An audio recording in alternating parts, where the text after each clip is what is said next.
Hey y'all. Ooh, I can't even text now. Okay, so I'm gonna give it a moment while I pull together my notes. But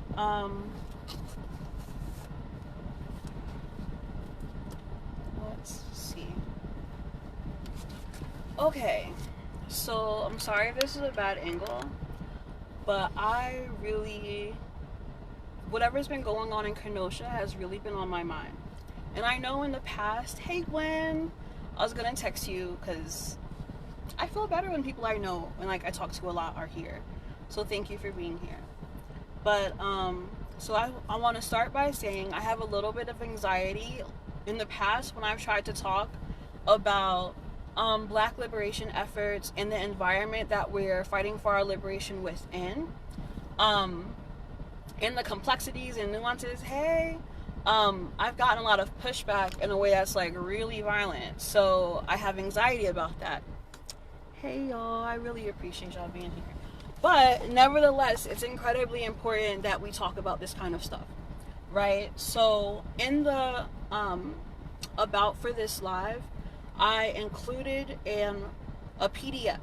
So when I was researching, when I first was really deep into Black liberation efforts, especially as an underground activist, I went and I found a bunch of PDFs about military strategy and efforts, specifically as it relates to the United States government and people who are fighting for liberation in general. So I got things on psychological operations, things on intelligence gathering, things on Cointelpro and how it's shifted and changed. And this is one of the main PDFs that I found. This PDF is from 1986, but it's written by a Brigadier General, which is a really high-ranking. Oh no, I'm right-handed. I just, yeah, angles are so weird. But yeah, he's a Brigadier General, which is a really high-ranking general in the U.S. Army. And what he was writing about was counter-guerrilla strategies, right?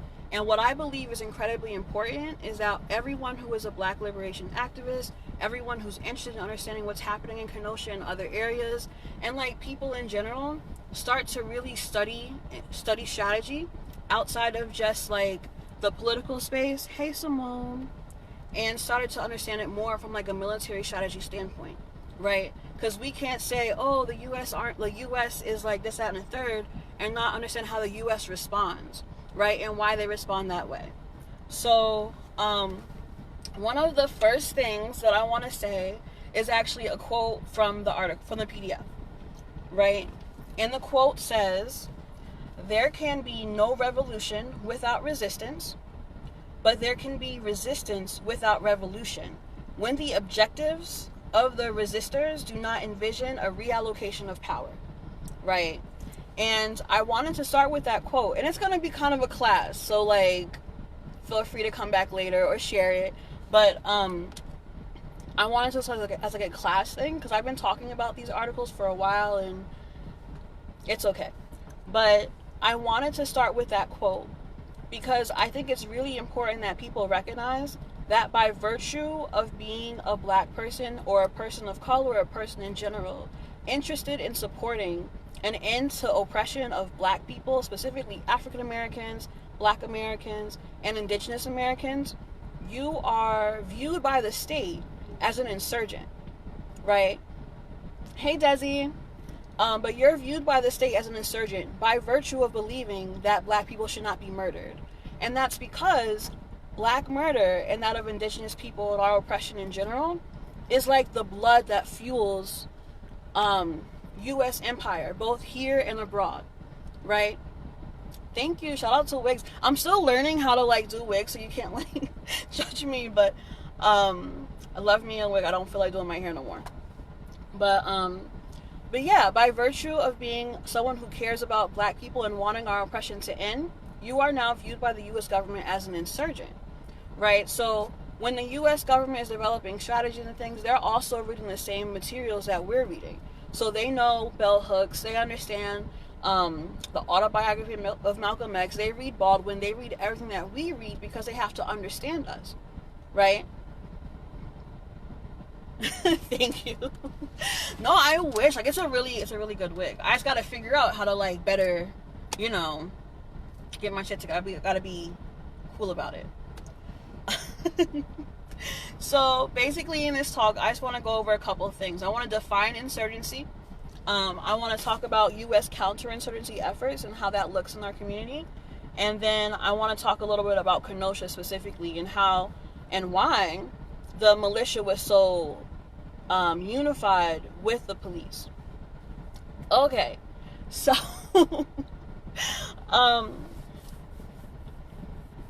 insurgency is basically when an organized group of a civilian population, right, are working to resist, oppose, or overthrow the government, right? And insurgency requires three things. That's a vulnerable population, such as black people who are oppressed, right? It requires a leadership element with political education, able to guide that vulnerable population to action under a particular platform or ideology. And it needs a government that is not supporting this vulnerable population, right? Okay. I'm sorry. Am I being weird? No, you can. Okay. But yeah. So black people exist in all of these areas specifically, as do indigenous Americans. So we're a vulnerable population, right? We are ghettoed, we're denied resources, we're being murdered by the state consistently. We are put in areas with dirty environments where there's lots of pollution, disproportionate healthcare outcomes. All of these things point to black Americans and indigenous Americans as being a vulnerable population. Oh, thank you. Now, we also do have a leadership element. From the inception of at least black folks in America's emancipation, we've had a political and consistent ideology of trying to resist the state and to ensure our own humanity and fullness. Now, the unique thing about black Americans and indigenous Americans specifically is that the state runs on our oppression, like I said before. So that's why, by virtue of wanting the oppression of black Americans and indigenous Americans to stop, the state, like, sorry. Oof. But yeah, the state views you as an enemy, right?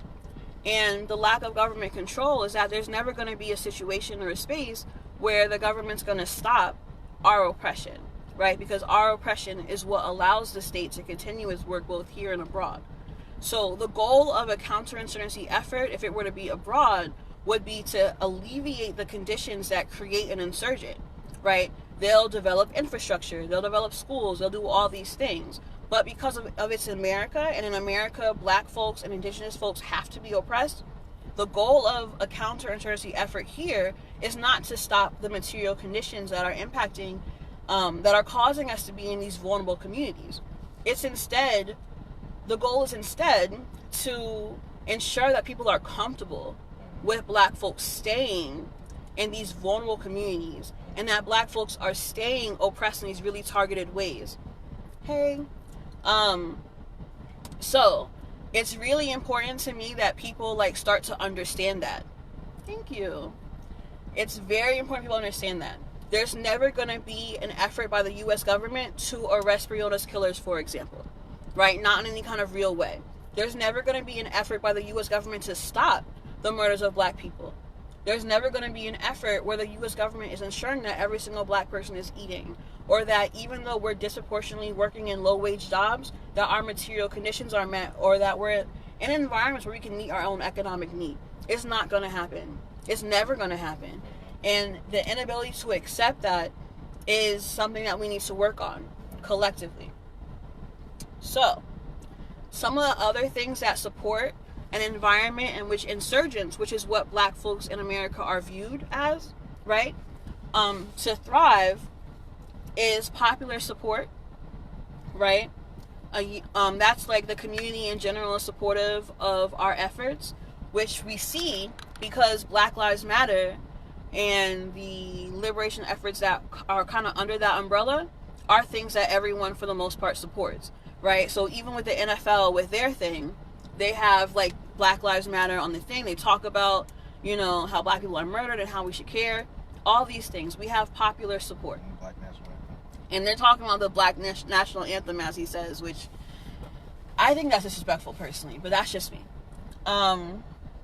Unity of effort. So for the most part, black folks have a singular vision, which is an end to our oppression, right? And we may differ on how that is defined and what that looks like specifically, but we all want things like reparations, we all want an end to police murder, and we all want community control of our communities, right? Or the ability to, self-determination, right? My partner is here for moral support.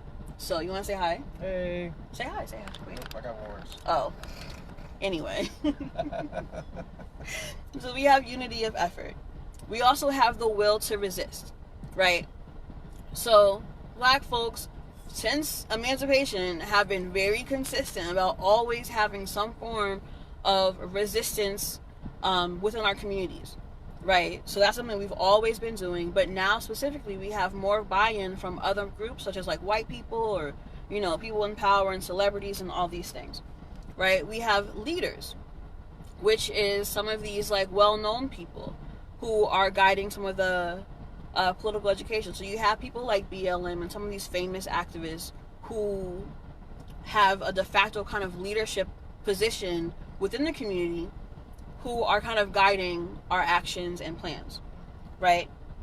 Now, there's some form of discipline. It could always be better, but there is some form of discipline, which is the next criteria that supports insurgency efforts, right? So, for the most part, there's not a bunch of people like willy-nilly just shooting back at the cops, right? People have pretty much like chosen a non-violent reaction and have been very consistent in choosing non-violence, which requires a very high level of discipline. Intelligence. So we have been strategizing to some extent, right? We have been strategic in thinking. I think, for example, in 2015, when they did the Black Friday resistance action, when people were not purchasing on that Black Friday, and that impacted the stock market by a measurable, statistically significant amount, that was people using intelligence. Now, they might not have used it to the best of the ability. Yep.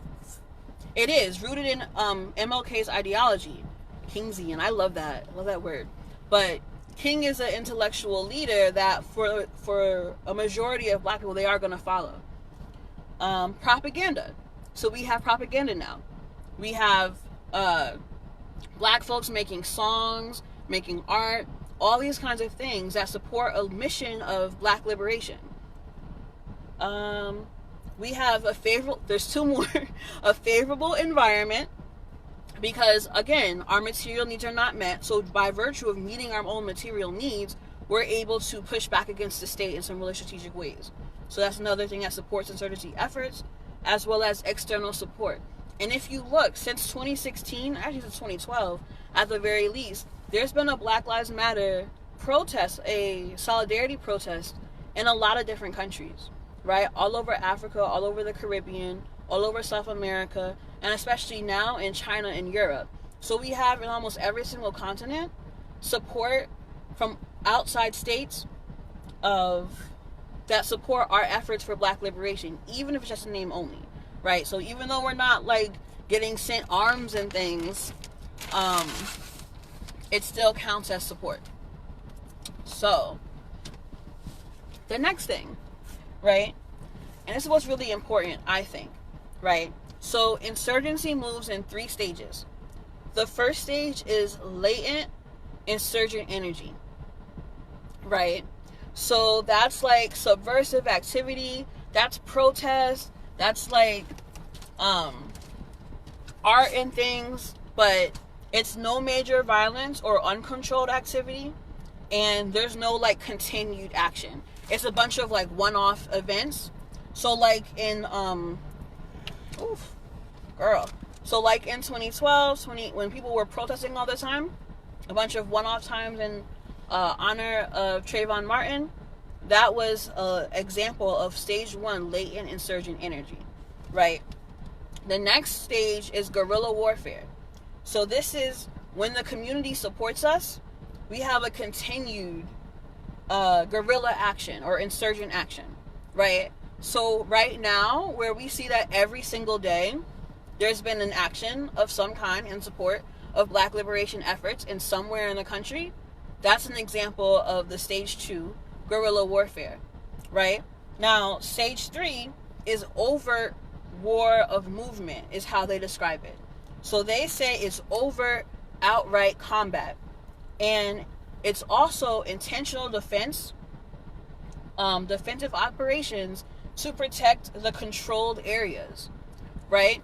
So going back to stage 2 with the guerrilla warfare, you're also able to control and hold certain areas. So CHOP in Portland, I think that's what it's called, right? CHOP? I don't know. But CHOP in Portland is an example of them holding an area where they even were able to force the police out of that area, right? So if you're watching, and if you're going to space a comment, what stage do you think, like what stage of insurgency do you think we're in right now? You know? Let's see.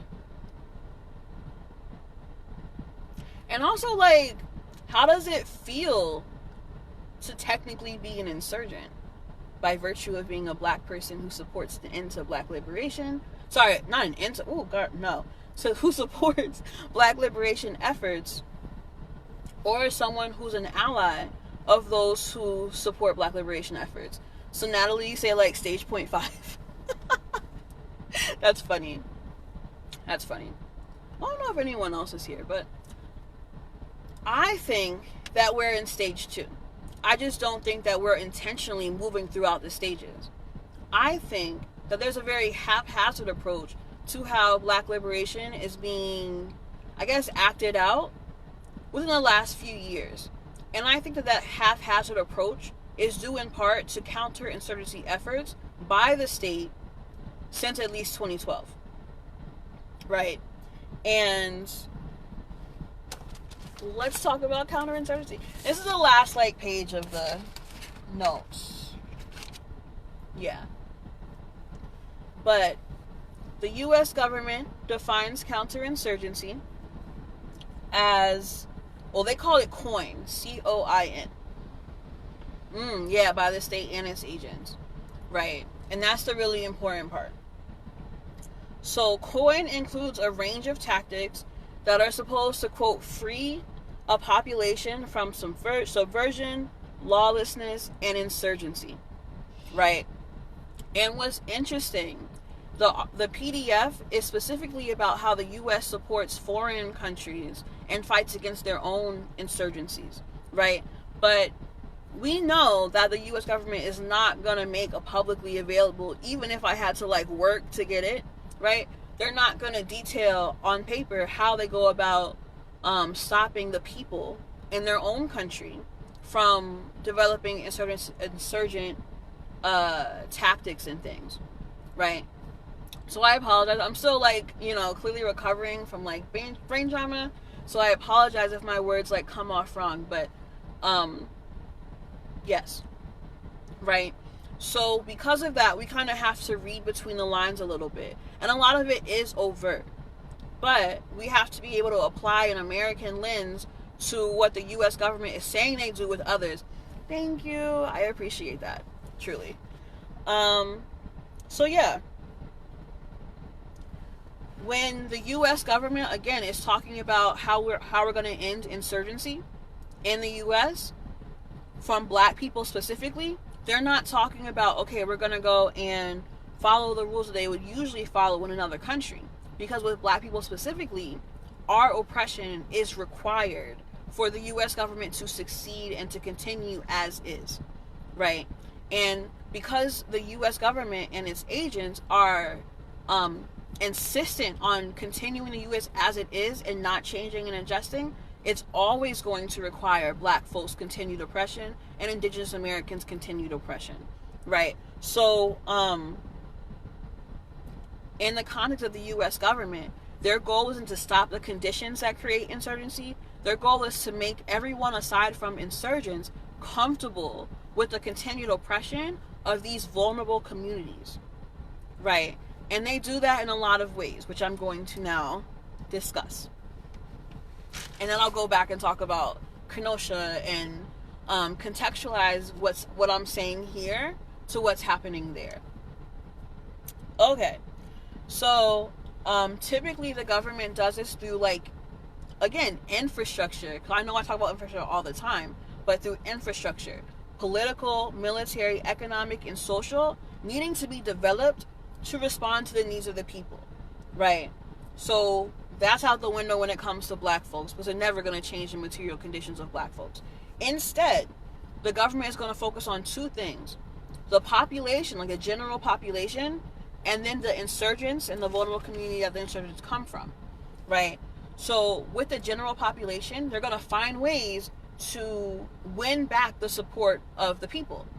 Not black people or indigenous people, but everyone else, right? And they're going to do this through saying, oh, he was a criminal, or, oh, like, we love, we support you guys protesting as American, except when you burn stuff down. Like, they're going to find these ways to try and talk and convince the larger population, which is otherwise supporting the insurgency, even passively, to instead stop supporting the insurgency because they're doing too much, right? When Trump was talking about suburban moms, specifically, that was a perfect example, because he was trying to position suburban moms as being trying to position insurgents as being an enemy of suburban moms, because we know that a lot of suburban moms love to get their BLM lawn sign and put it out, right? And they love their pens and things, even if that's the extent of their organizing, right? But what we're seeing is him saying, okay, suburban moms, they're going to try and hurt you on a third, so you need to align with me, the state, who's going to protect you, right? So that was one of the many attempts that the state has made to kind of win back the population by leaning into some of their racist, the concepts about racist terrorism, how black folks are a terroristic threat to white people, and specifically how, like, black men are a terroristic, psychosexual, there's some rape stuff involved in that, right? How the relationship between black men and white women as an excuse to rationalize and to get the people to come back on their side, right? But the state will also target insurgents, and they'll do that from a multi-pronged approach, right? So they'll start by trying to isolate insurgents from the community, right? And we'll see that from the people. So we'll see that when they were, like, grabbing protesters and charging them with felony, giving them felony charges, right? We saw that when we started seeing, like, protesters being, like, picked up randomly, even after the event. Where else do we see that? With the state trying to isolate and protesters from the people. Huh? Yeah, that's scary. Thank God I've never been snatched in a van, thank God. But, like, I've seen it. I remember in Atlanta they were doing that, and that shit was... Another way that they do that, actually, speaking of Atlanta, is by moving the insurgent away from the goals of the insurgency. So, like in Atlanta, when they had the LRAD going, when they had LRAD going, the sound cannon, and when they were tear gassing us, they were doing all that, that was an example of them trying to make us really scared so that we would want to leave the insurgent action. Because as someone who's been tear gassed a while ago, as someone and had the health effects to impact, like, to deal with it, right? Who saw the helicopters and the drones, cops with batons and all that stuff, their hope is that they can scare a lot of people into no longer wanting to align with the insurgent action, right? By causing that division between those who are really willing and ready to die behind whatever, the work is required, versus those who aren't yet ready for that. Hey, Dre, how are you? I love you. I'm okay. I'm healing. And I'm resting, which is so important. Always rest. I hope you're resting too, Dre. That's really important. Dre is an amazing activist. I don't know what his PayPal is, but go ahead and send him some coin if you see it. But yeah. So, in general, though, the counterinsurgency efforts go along require three things simultaneously, right? So it's balanced development. That's then trying to meet the material needs of the community in general. It requires mobilization. That's them bringing the military out if they need to, which we've seen, or armored cops and all that crazy stuff, right? And it's also neutralization, right? So finding ways to neutralize the insurgent element so that they're no longer able to, begin these kinds of attacks. Okay.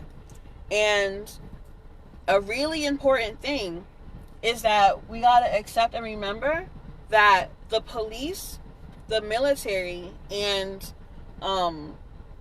these white militia groups are all working for the same, towards the same goal, right? Thank you. And that goal is a continued United States empire, right? And we see this cross collaboration between these three groups because all of them are working towards the exact same thing. That's why you're never going to see any kind of raids or anything like that, because the militia group can do certain things that the police can't necessarily do, and the military can do things that the police can't do. But all of them have a part to play within terrorizing this community, this vulnerable population, which is first going to create more insurgents, but it's also going to ensure the continued development, growth, whatever, of the United States empire, right? So, the military uses 6 major operations as part of their specifically counterinsurgency efforts. Intelligence, psychological operations, civil affairs, populace and resource control, advisory assistance, and tactical operations, right? So the first one, intelligence. They're going to do research. They're going to know who's an insurgent and who's likely to become an insurgent. When we talk about things like Cointelpro, which is counterintelligence. I forget, girl. I don't know. But when we talk about Cointelpro, which is a historical thing, which has shifted and grown as time has passed, when we talk about Cointelpro, that was an example of intelligence operation that the military was using. So when that aspect of coin is active in our communities, that shows again that they view us as insurgents specifically. Psychological operations is the next one, right? Actually, let me go back. Am I talking too fast? I know, I just be talking, but if y'all have questions, please feel free to let me know. I think this is so important. And the last time I tried to talk about it, I got a lot of pushback because folks weren't ready for it. But I do think folks are ready for it now, right? So, another example of this in modern times, the intelligence operations, is with the BriannaCon, right? Which we've seen, where there's supposed to be some kind of self-empowerment conference in the name of Breonna Taylor. Is that okay? Everything okay? Yeah, it was just great. Oh. Yeah. And as part of the sign-up sheet, they were asking people their name, their contact information, and if they're willing to take the rest. Right? So that's intelligence operations right there. In 2017, BLM had a project, I believe it was 2017. They had a project called Standout or something. What was it called when they were... Mark Yourself Unsafe. Yeah. You gave them all your personal information. Thank you. Yeah, so in 2017, I believe, Black Lives Matter founders partnered with a PR firm to do a campaign called Mark Yourself Unsafe, where you would go online and you would either, as a black person, mark yourself unsafe, or as a white person, say yes, you're an ally. When you went on the website, you had to give them permission to get above and beyond some of your website data and your history. Also some of your identifiable information. as well as your location, if you're willing to hit arrest, all these things. And specifically in the privacy, like, 'cause I read in the text for it, by signing up for it, you agree that if you were to get arrested, they could then hand over your information to the state if requested, right?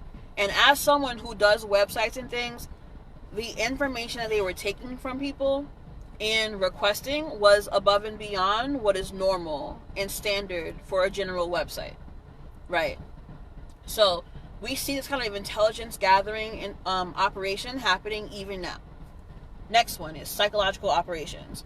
So there's a really great PDF that I received that's called Psychological Operations, and how the U.S. military and State Department handles it both here and abroad, right? So, are there any questions? Like, can you guys think of an example of psychological operations in recent times? Or could you guess about what an example might be? It's okay. I feel like asking questions, like, makes me feel more comfortable. But it's okay. I can keep talking.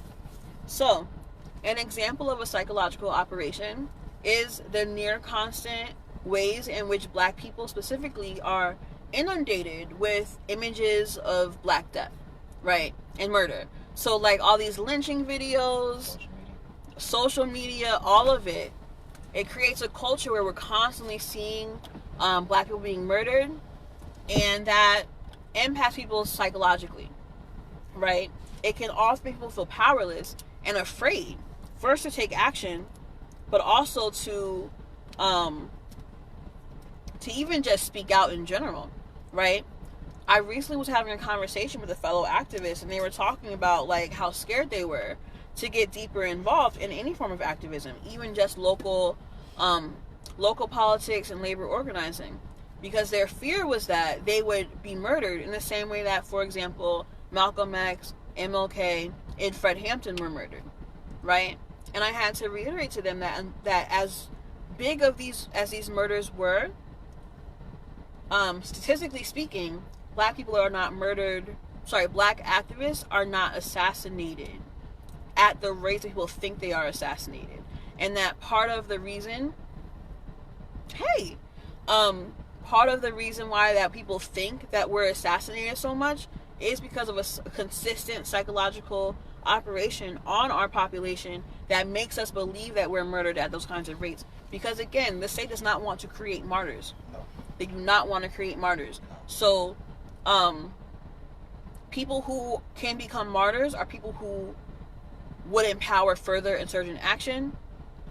The goal is not to create martyrs. So the likelihood is that, statistically speaking, most activists are not going to be murdered by the police. Now, some might, but not at a rate that the average person needs to be worried about. And also, a great book, as problematic, I guess, as he might be, is Revolutionary Suicide, which was really important to me in my development as an activist, which might be good for other people who have that fear as well.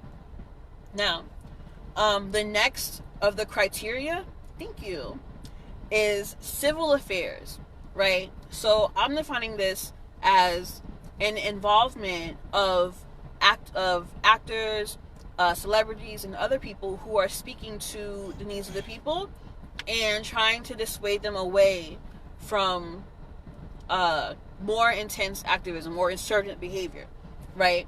So an example of this was in Boston, when James Brown, I knew that, I knew. Yeah, so there was, I think it was after MLK was murdered, they had James Brown come out and say, don't be violent, and try and stop people from really burning the city up, right? Because they knew at the moment that MLK as a martyr, to a vulnerable population who are already experiencing death disproportionately from all these different material conditions that make them want to become insurgents, we're going to become insurgents. And looking to a celebrity like James Brown at the time, who they trusted, who was the one to say, yeah, black, what's the song? Say it loud, I'm black and I'm proud, right? That was a way for them to use, you know, the civil affairs to stop insurgent activity, right? Another one. Oh, sorry, before we go to the next one.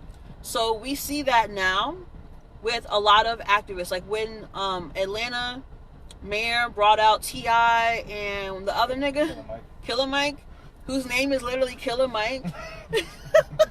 And how all they do is call themselves like, we're activists, we're out here doing something third, but they still allowed themselves to be used by the state to stop potential insurgent activity, right? Because again, every single black person is a potential insurgent. That's how the U.S. government views us. Well, black folks and indigenous Americans specifically. But that was an example, a modern example of the state using civil affairs in order to counter insurgent activity. Okay, next one, populace and resource control, right?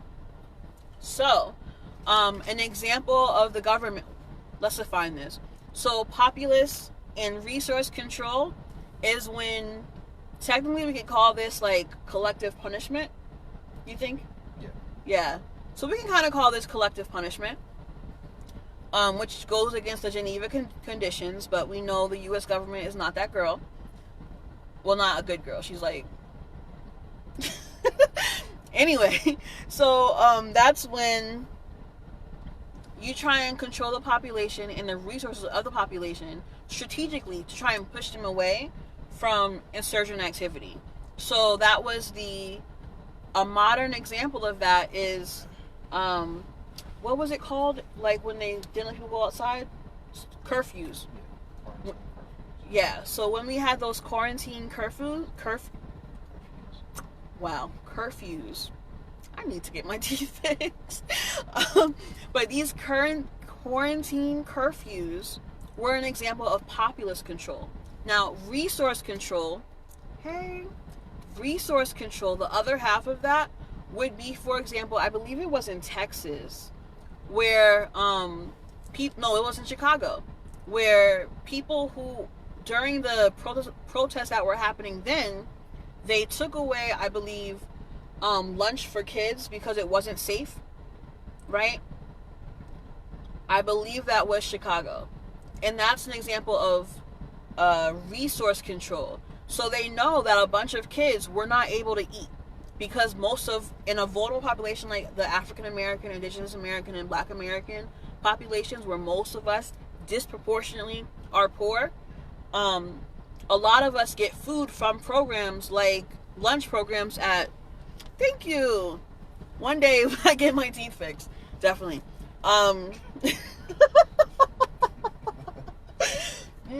But yeah, so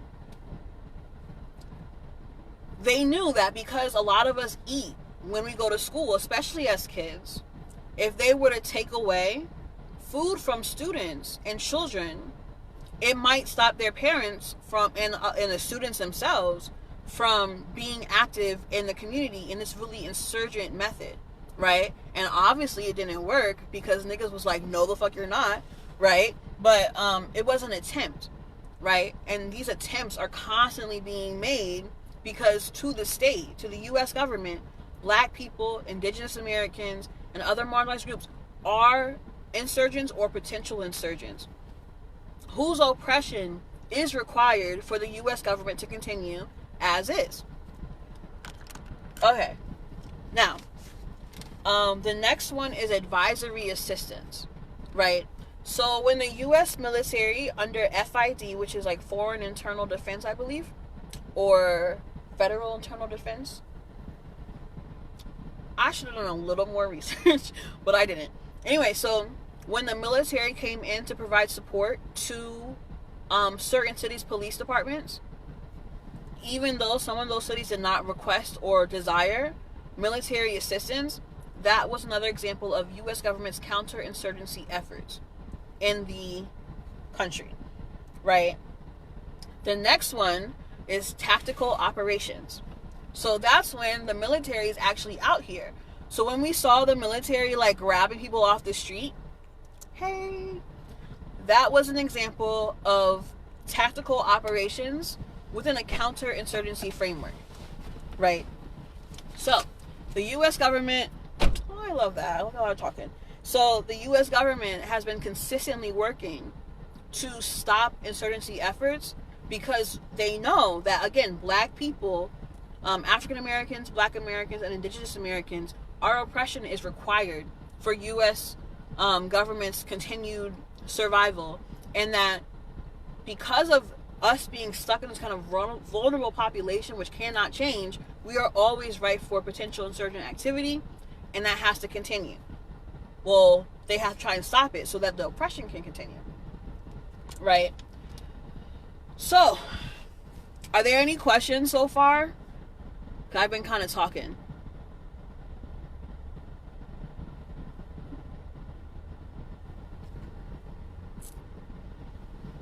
Okay.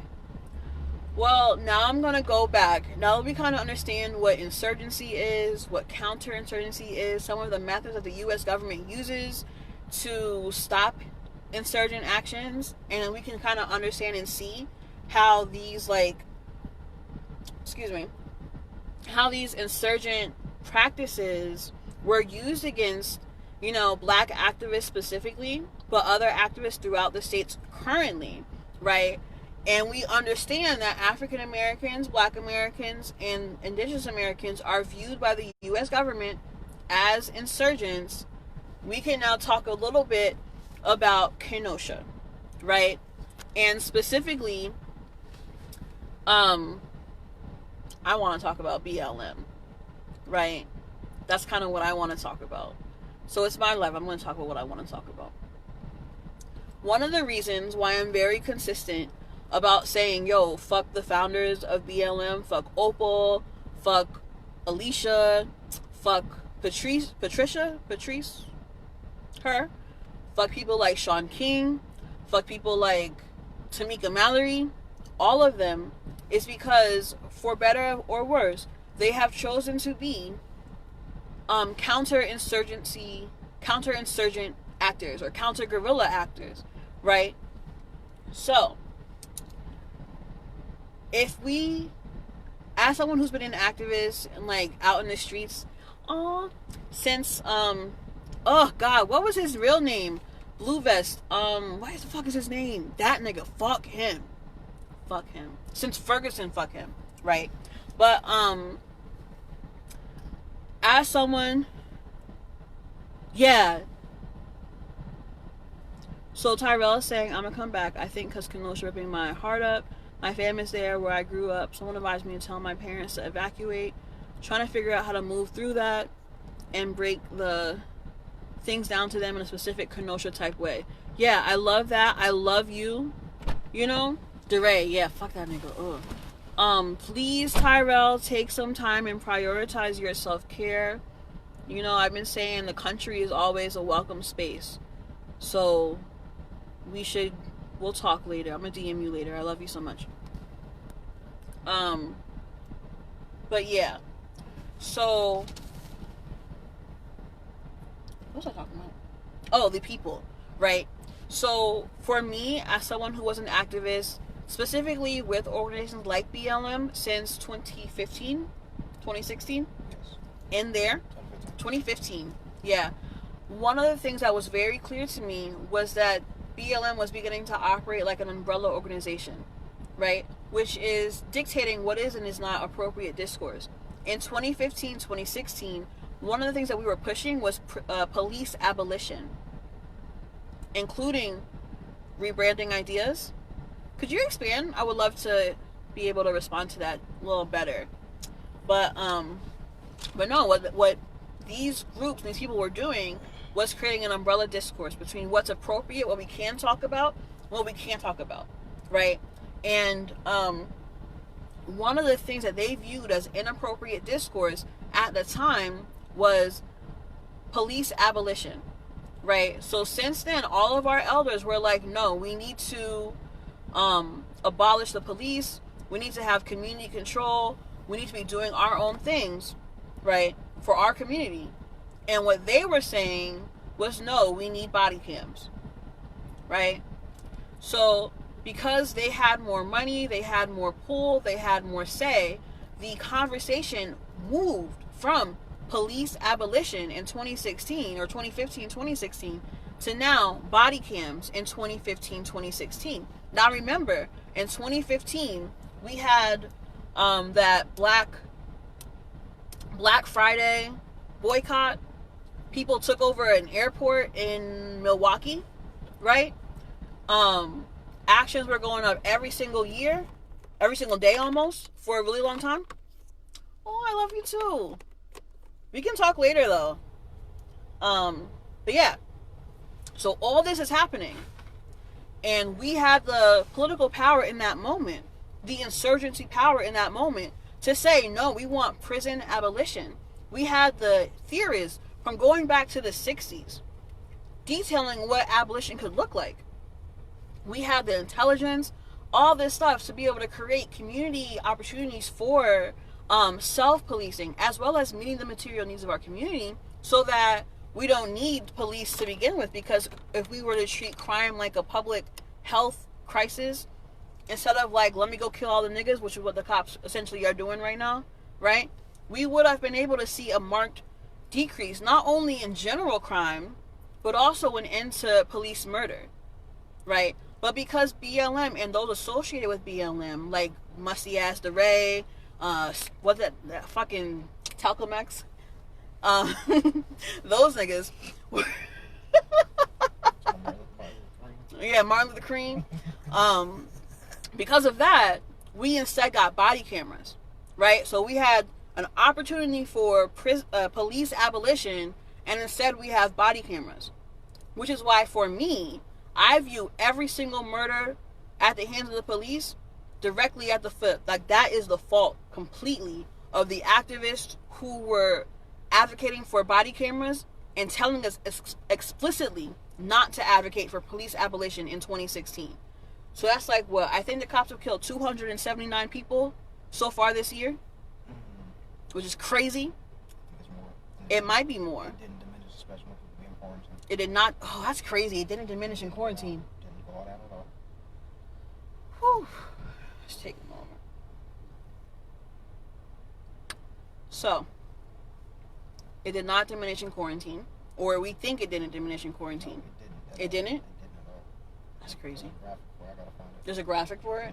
Yeah. Alright, I'll share the graphic later. But, oh, it's a little too hot, girl. I'm heated. Anyway, that is about halfway through the year now. So we can assume that 500 people, I think, black folks are going to die every year at the hands of the police, specifically. And 500 times 4 is 2,000.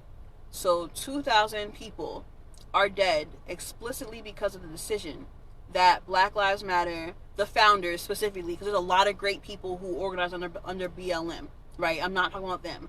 I met the founders. They are not shit, right? But the founders, DeRay, Blue Vest, all these folks, because of the choices they made in 2016 of incrementalism, we now have 2,000 more people dead and counting. So, my belief as it relates to Black Lives Matter is, again, that they are creating an umbrella of acceptable discourse.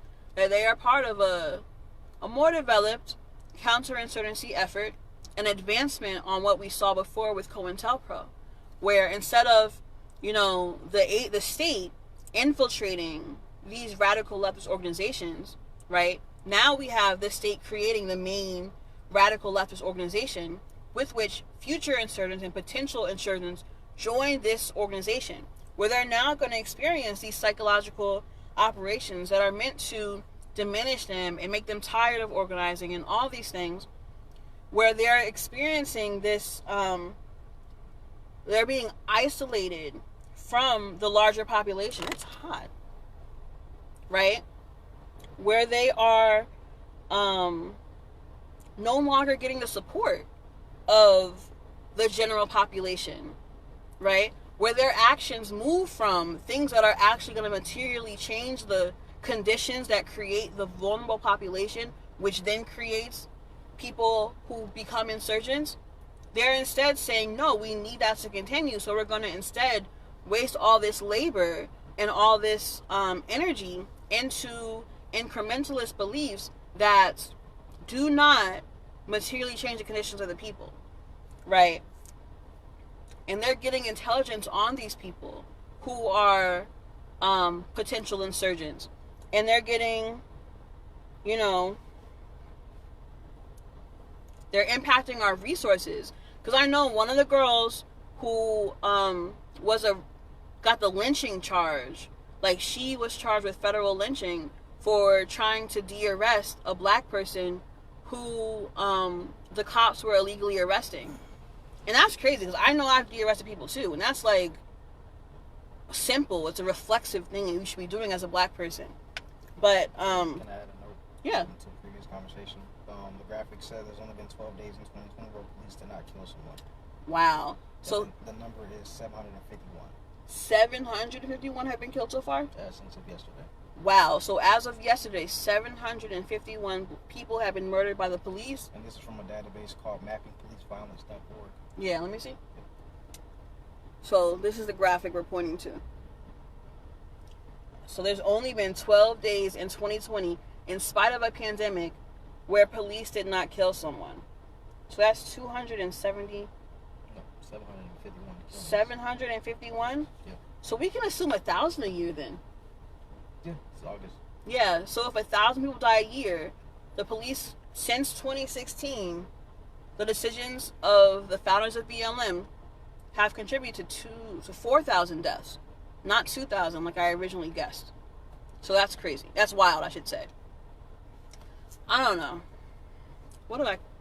Not one more, exactly. And that's just like from police murder. That's not from everything else, right? I know back in 2016 when I was still organizing, I was like, yo, we got to start getting to the meat of the matter. Like, how can we meet the material needs? Oh, God, yeah. Natalie said that's what's only reported. Yeah, that's not in jail. That's not in prisons. That's not while they're in Oh, custody. that's true. That's not when they're transported to the hospital. Yeah. That's none of that stuff. That's not while they're in the hospital. Yeah. None of that stuff. That's true. Wow. He just said that doesn't include people who die in jail. And, well, murdered in jail and other things. And, you know, going back to the body cams conversation, I'm from Springfield, Massachusetts.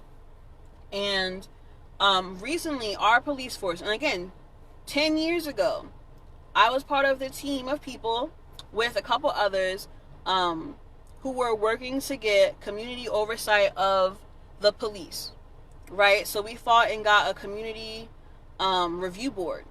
Now, it did not have the power to hire and fire, right? And I believe it is now defunct, or at least not utilized, or something along those lines.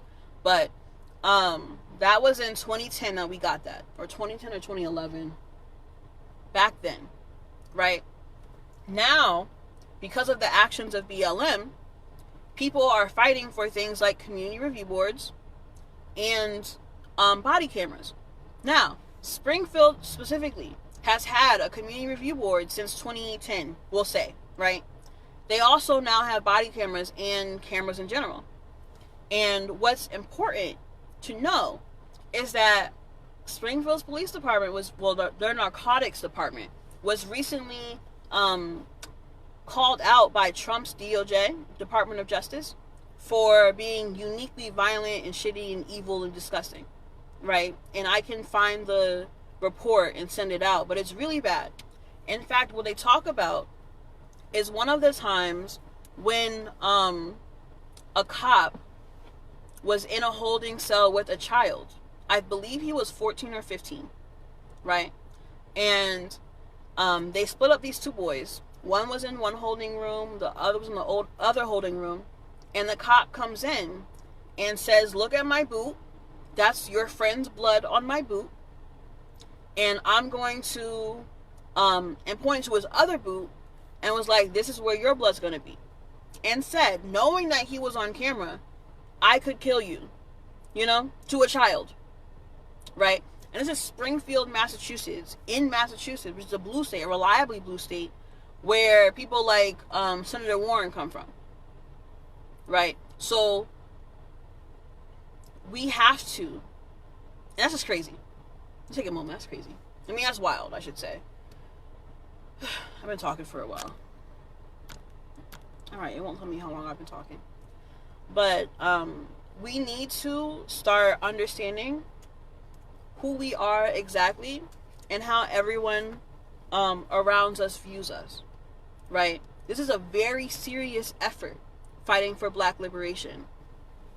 It is an extremely important effort, fighting for liberation of Black people, specifically African Americans and Indigenous Americans. Right? It is so important. If our oppression were to stop today, America could no longer oppress people abroad.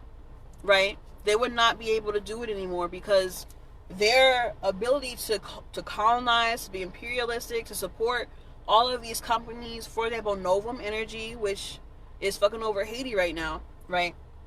But all of these systems of oppression that are impacting the entire world require a continued oppression of Black people, specifically Black Americans, African Americans, and Indigenous Americans.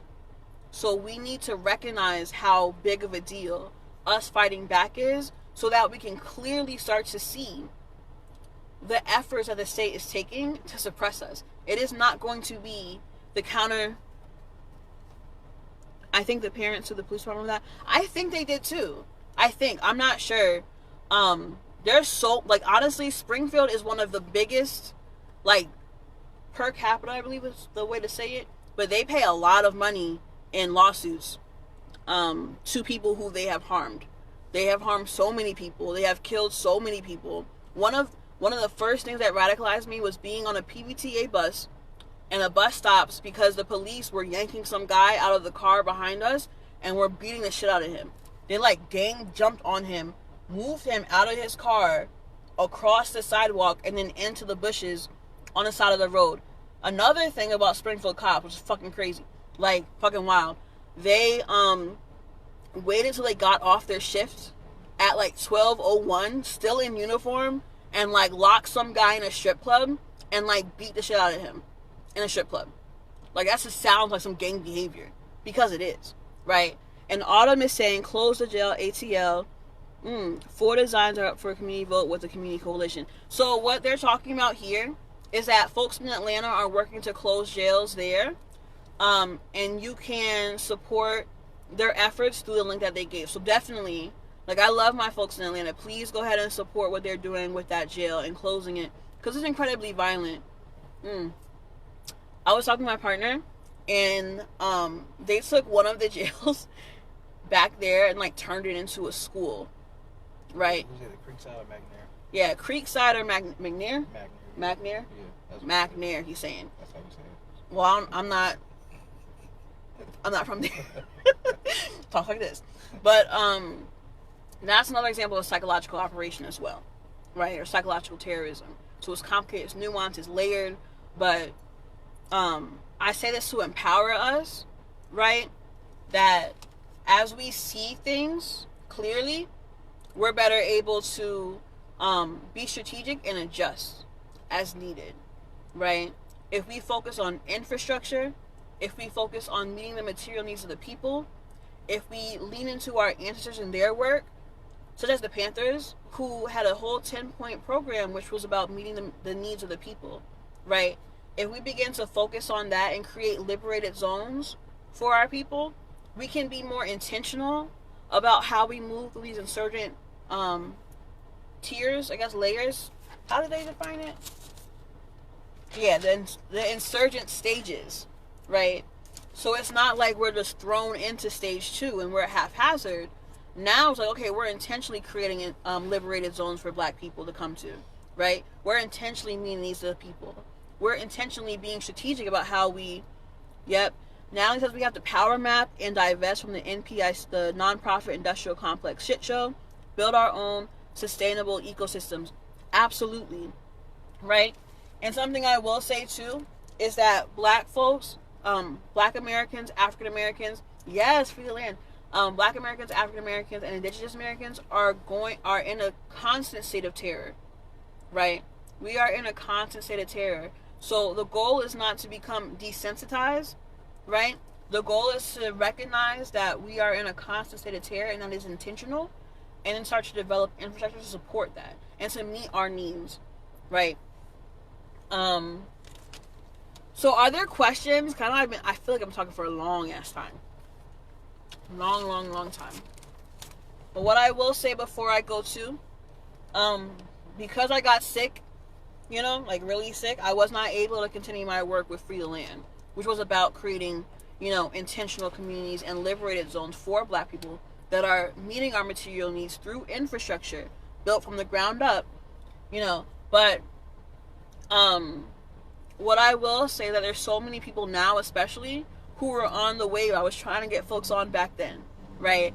Like right now I'm working, thank you, because that shit was hard.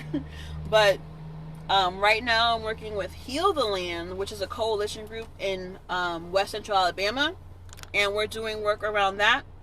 But we're doing work around meeting the material needs of the people in our region. But mutual aid societies do similar work, and that's something we can also invest in, right? Because we're going to be in crisis until we stop the crisis, right? And that's not shade, that's not whatever, that's just, it is what it is, unfortunately. But as we reinvest in our communities and really start working to meet our needs collectively, and really start pushing people out, and really start ending police occupation of our communities, we'll be able to further stop some of this this violence and this energy. And speaking on Kenosha specifically, or not so much Kenosha, but that 17-year-old, that child soldier who was activated to fight against our liberation and our livelihood, actually. Not even liberation, because it's just us being alive, right? Let me stop talking before I start getting flagged. I remember you did show me something you were writing down before, and you said it was like a super senior class, something like that, right? Remember? Oh yeah. So hey, I was writing a little bit. I made a post about a super senior who was, this was in 2010, who was interested in the Klan and like went out to.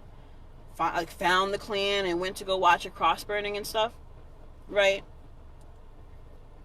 It's terrifying to try and be in class with people like that, but it be's like that.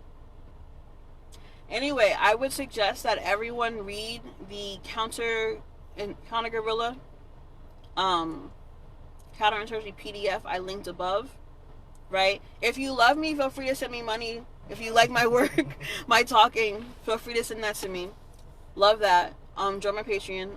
But I'm going to be taking these different disparate thoughts and writing an actual formulated essay. It's going to be a little bit clearer, a little bit more concise, which will help, right? But this is incredibly important.